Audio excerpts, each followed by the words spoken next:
Welcome to another deep dive. Today, we're going to be exploring the really unsettling case of Dennis Rader, better known as BTK. BTK.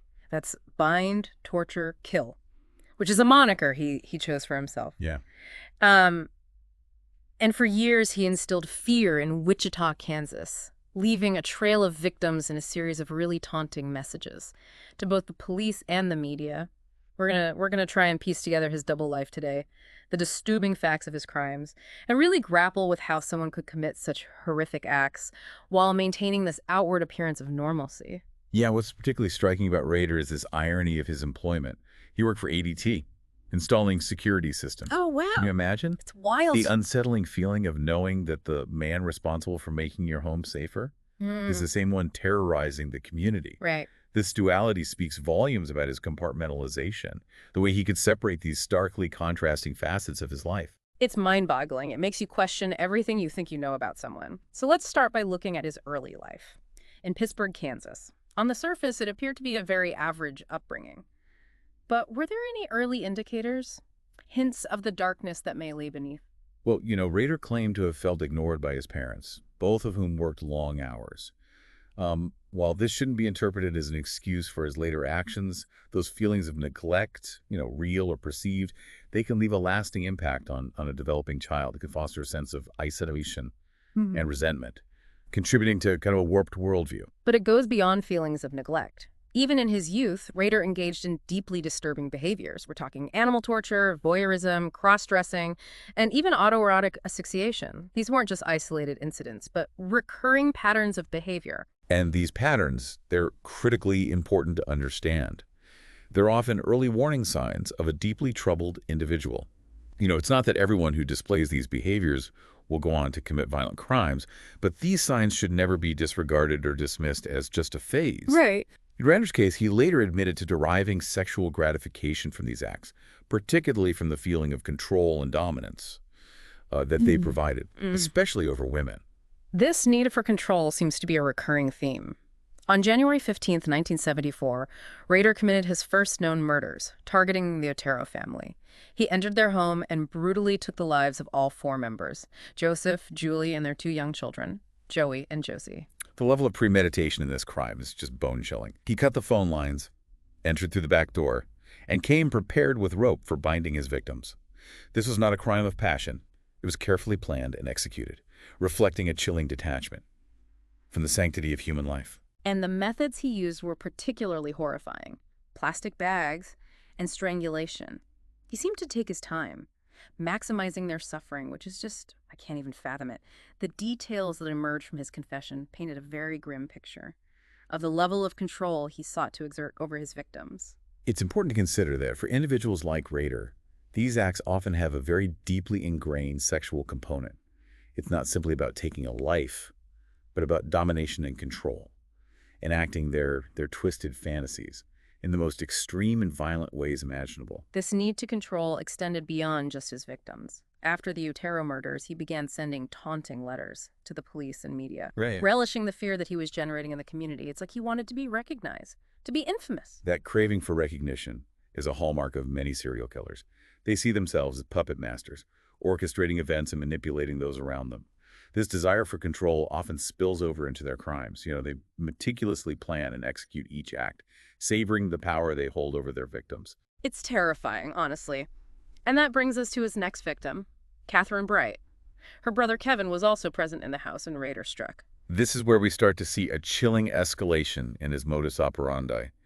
Not only did Rader force Kevin to tie up his own sister before attempting to strangle her, but when that failed, he brutally stabbed her, repeatedly. He also attacked Kevin, who only survived by playing dead. Oh my gosh, the level of calculated cruelty is it's staggering, and it didn't stop there. With his next victim, Shirley Vian Relford, he tied up her three young children and locked them in the bathroom while he murdered their mother in the next room. Imagine the terror those children experienced. That detail highlights Rader's utter lack of empathy. He was so fixated on fulfilling his own dark desires that he disregarded the trauma inflicted on those innocent children. Then there was Nancy Fox. Rader strangled her with his own belt, confessing to her before she died that he was the one who killed the Otero family. He later called the police from a payphone, leading them to her body. This confession, This need to claim responsibility. It's another example of this craving for recognition. It's a common thread among serial killers. They long to be acknowledged for their horrific acts. It's like they're trying to create some sort of macabre legacy for themselves. And that brings us to the moment when BTK truly stepped into the spotlight. He sent a chilling letter to KKTV, taking credit for the murders and proposing the name BTK as his moniker. He even included a twisted poem titled, "Oh, Death to Nancy," a dark parody of an American folk song. That poem, with its distorted humor and morbid fascination with death, it reveals so much about his psyche. It points to a disturbed sense of self-importance, a belief that he was orchestrating some grand, horrific play. Yeah. The police even attempted to use a subliminal message during a newscast, hoping to influence him to turn himself in, but it was a long shot, and as you can imagine, it didn't work. It was an interesting tactic. Right. But ultimately, individuals like Rader are driven by very deeply ingrained compulsions. External appeals rarely penetrate that level of psychological disturbance. There's this chilling detachment from reality, a sense that they're operating on a different plane than the rest of us. And then there's the case of Anna Williams. She narrowly avoided becoming another victim. Rader had meticulously planned her murder, but she arrived home much later than he anticipated. He was apparently furious with her for disrupting his carefully crafted plan. That reaction speaks volumes about his need for control. He needed everything to go exactly as he envisioned. Any deviation from his script was unacceptable and fueled his rage. It's like he was directing a horrific play. And Anna Williams, by simply being late, dared to deviate from his twisted script. It's a chilling thought, the idea that someone's life hangs in the balance based on the whims of a deranged mind. But sadly, his need for control found an outlet with Maureen Hedge. He strangled her and took her body to his own church, Christ Lutheran Church, where he was, get this, the council president. Why? He posed her body for photographs, reveling in his control, even in death. The audacity of this act is simply astounding. To desecrate a place of worship, a place where he held a position of trust, demonstrates the depths of his depravity and the complete absence of any moral compass. It's like he was mocking the very idea of faith and morality. And then in 1986, he struck again, this time targeting Vicky Weigirl. He strangled her with a nylon stocking and took numerous photos of her nude body. Again, this documentation, this need to relive the experience through photos, it's deeply disturbing. That documentation is a common thread among serial killers. It's almost as though they need to possess their victims, even after death. These photographs become gruesome trophies, allowing them to revisit the crime and savor the memory of their power and control. It's a level of depravity that's hard to grasp. And with Dolores Davis in 1991, he claimed his final victim, at least for a while. He strangled her with pantyhose, and then for reasons that remain unclear, BTK fell silent. This sudden silence is a puzzle that has baffled investigators for years. Was it a deliberate strategy to avoid detection? Did some change in his life trigger this shift? We can speculate. But the truth might be forever shrouded in mystery. What's truly unsettling is that during this period of silence, Rader continued to live a seemingly normal life. A husband, a father, a churchgoer. The dissonance is almost incomprehensible. It really makes you wonder, doesn't it? How could someone capable of such darkness exist so seamlessly in everyday life? That's a question that continues to haunt us. And as we delve further into the twisted journey of Dennis Rader, we'll try to uncover the answers, even if they lead us to even darker and more disturbing truths. It's almost as if he existed in two separate realities: the mundane world of family and work, and the twisted, shadowy world of BTK. For over a decade, he managed to keep these worlds separate. But in 2004, the silence was shattered, and BTK resurfaced, seemingly unable to resist the allure of his dark legacy. It seems that the catalyst for his reemergence was author Robert Beatty's book on the BTK killings. And Rader just couldn't bear the thought of someone else controlling his narrative, telling his story.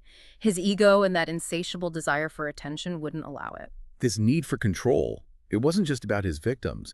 It extended to how he was perceived, how his story was told. He wanted to ensure that the world remembered BTK on his terms. And so he began communicating with the local media again.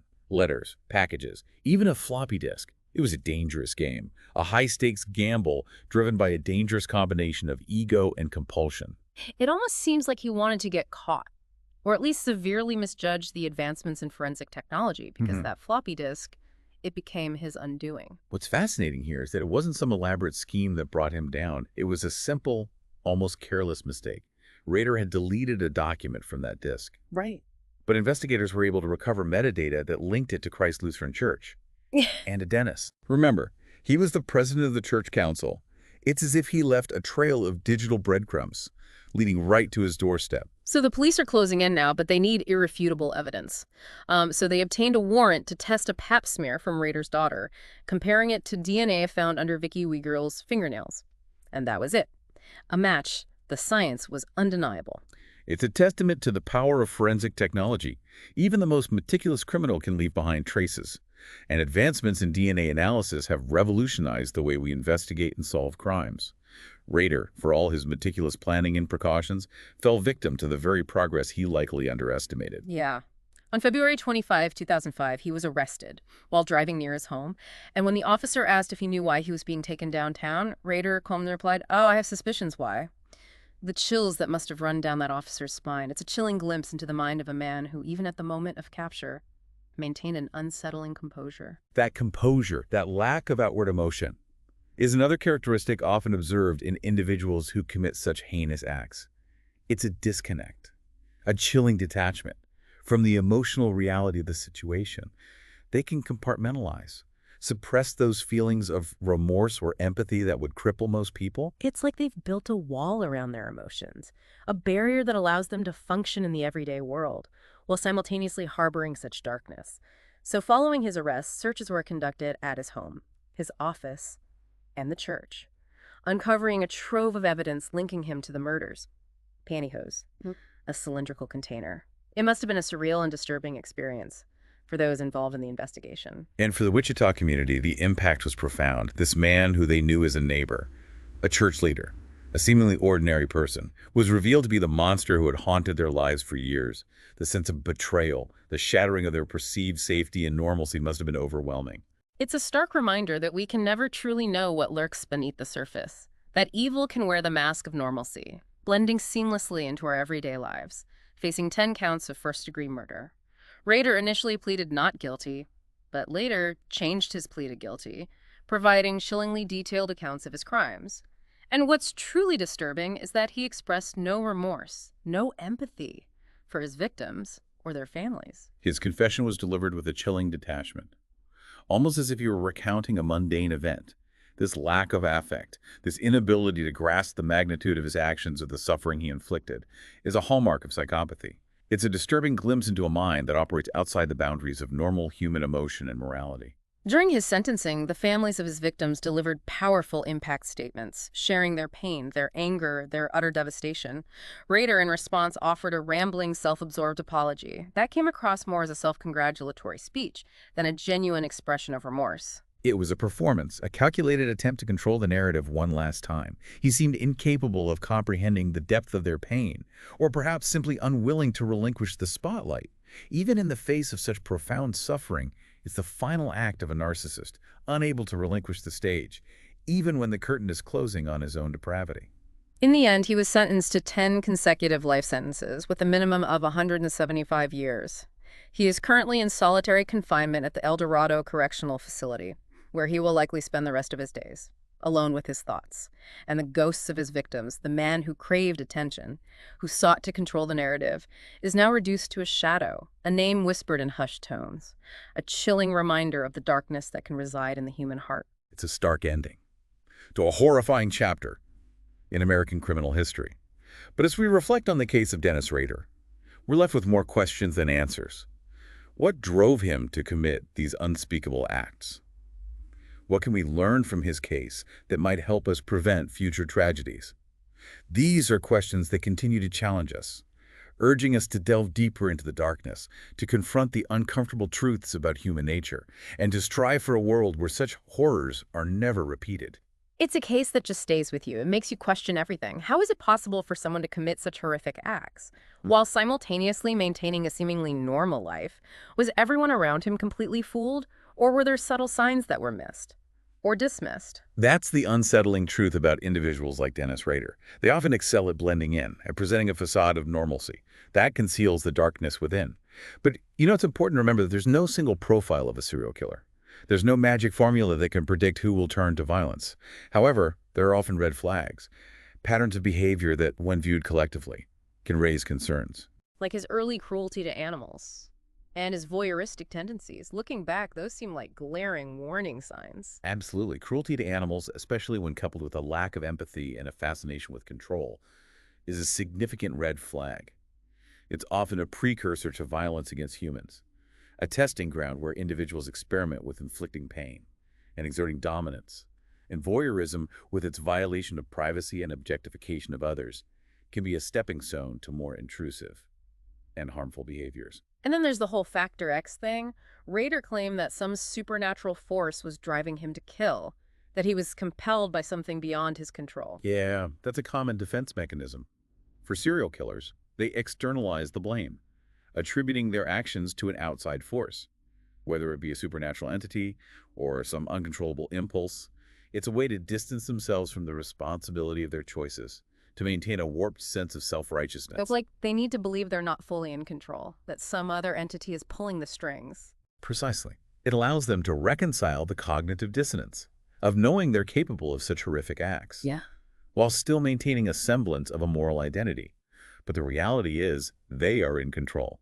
They make the conscious choice to act on their impulses, to inflict pain and suffering on others. And that's the most terrifying part of it all. The realization that the choice is there. And for someone like Dennis Rader, that choice was made repeatedly with devastating consequences. It's a heavy topic, a lot to process, but I think it's crucial to have these conversations, to try to understand the darkness that exists in the world and to explore ways to prevent it. I wholeheartedly agree. Knowledge is power.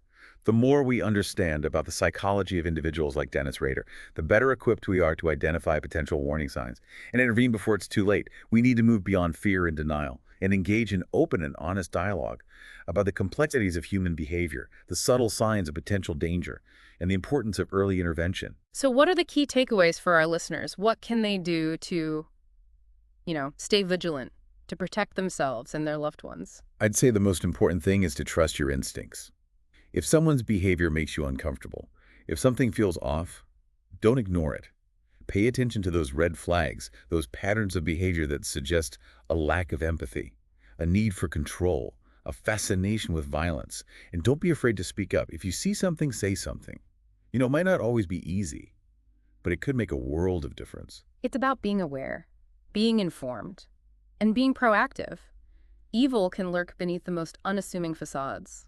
Dennis Rader was a church leader, a family man, a seemingly ordinary guy. But beneath that surface, a monster was hiding. His case serves as a chilling reminder that the line between good and evil can be blurred, that appearances can be deceiving.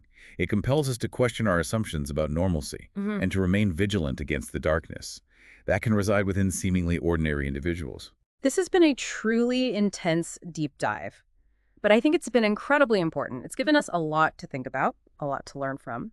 And as always, I encourage you to continue exploring this topic, to learn more about the psychology of crime and the ways we can work together to create a safer world. Remember, knowledge is power, and awareness is our first line of defense. Well said. Thank you for joining us on this deep dive. Until next time, stay informed, stay vigilant, and stay safe.